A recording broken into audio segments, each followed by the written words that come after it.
pagsisisi ng tao, Oh. pagkatapos yung kapatawaran, kung totoo sa tao kung malapit ng mamatay. Alam niyo po ganito yan. 28:13 ng Kawikaan.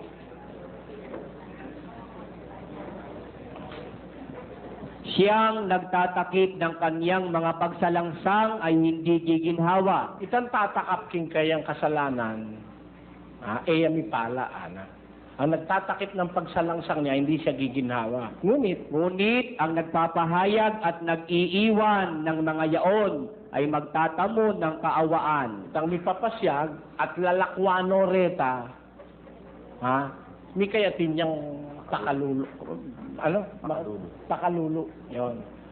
Ang nagpapahayag, nagsisisi ka, hindi pinapahayag mo, tas iiwan mo na, bubulot na ka kanita, may kayatin kang pakalulo. Yun po. Halimbawa lang nag-rape ka ng nag-rape, nag-grab ng bangko, tinamaan ka sa puso, di pa namatay, dadala ka sa ospital. Sabihin mo, magsisisi na ako. Hindi ko gano'n ang pagsisisi. Hindi gano'n. Ang sinasabing pagsisisi, iiwan mo yon, iiwan. Dahil may inanawang katawan, wala ka namang magagawa. Dahil gusto mo pumunta sa langit. Ay, sa Kristo na ako, magsisisi na ako. Hindi po gano'n. Pakinggan nyo, 1:24 ng Kawikaan. Sapagkat ako'y tumawag at kayo'y tumanggi. Aking iniunat ang aking kamay at walang makinig. Kundi inyong iniuwi sa wala ang buo kong payo. At hindi ninyo inibig ang aking saway. Ako naman ay tatawa sa kaarawan ng inyong kasakunaan. Ako'y manunuya pagka ang inyong takot ay dumarating. Pagka ang inyong takot ay dumarating na parang bagyo. At ang inyong kasakunaan ay dumarating na parang ipo-ipo. Pagka ang hirap at hapis ay dumating sa inyo. Kung magkagayo'y tatawag sila sa akin, ngunit hindi ako sasagot. Yun, sabi na po ng Diyos, minaus ko nga na tinanggi kayo.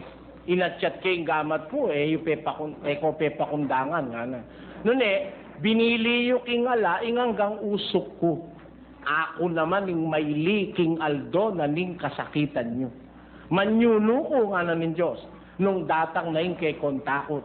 Ngayon kay kontakot, daratang ang timong meto nga bagyo. Ngayon kasakitan, daratang ang timong meto nga yalisus. Ngayon kagutgutan at timtamag salbat, datang na kay kayo, kanita ko, maus ka na ako, na ako makibat. Panintunan nyo kung masipit, yun na ako akit. Uling, kesama nyo yung beluan, pinilin takot king Gino. Salamat to. Salamat po. Isa ko, Sige po. nasasabi ko lang ganito, tayo mga taong na uli sa pag-aaral ng Biblia, dapat may mula na ngayon. Dapat po, ano? Dapat nang may mulat. Talaga po yun ang mission natin, mamulat sila sa pag-aaral ng Biblia Kaya lang, meron nung mahirap imulat. Yung na-brainwash na, mahirap mo lang mamulat yun. Kahit ano gawin mo, pag brainwash ng tao. Yung hindi na umiintindi, yung gusto niya ipipilit niya. Sinabi ko na nga, ako at ang ama, iisa. Di, ikadalawa. Isa nga Di ba? Yung mag-asawa, di ba ang bilang ng Diyos sa mag-asawa, isa rin? Nyapin, lakwane ning lalaki, tatanam po yung dunat makiyabe, aking kayang asawa, at di nga dwa maging metong lang laman. Nyapin adwa nung metong nalamo. Dimpiyabe ng pisan metong ning Diyos, era dapat pikawan niyan din tao. Pilaning niya asawa? Metong. Pero adwa. Pero metong. Kontra ayawarita, niyo. Pati sinabi ng Diyos metong, ano nga, karapat mo metong sabi niya. O pati binilang ko adwa, bilang na yan, bilang ko naman metong ninumburi mo.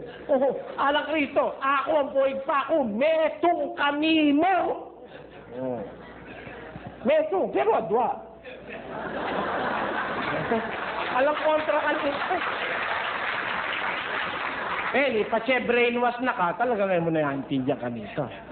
Pero nung makabiblia ka, itang kayang Biblia yung intindihan mo, kasulat ito Hindi mo naawag siya ito Makasulat siya ito nung gugulutan mo yung Biblia, sabihan mo, dwala.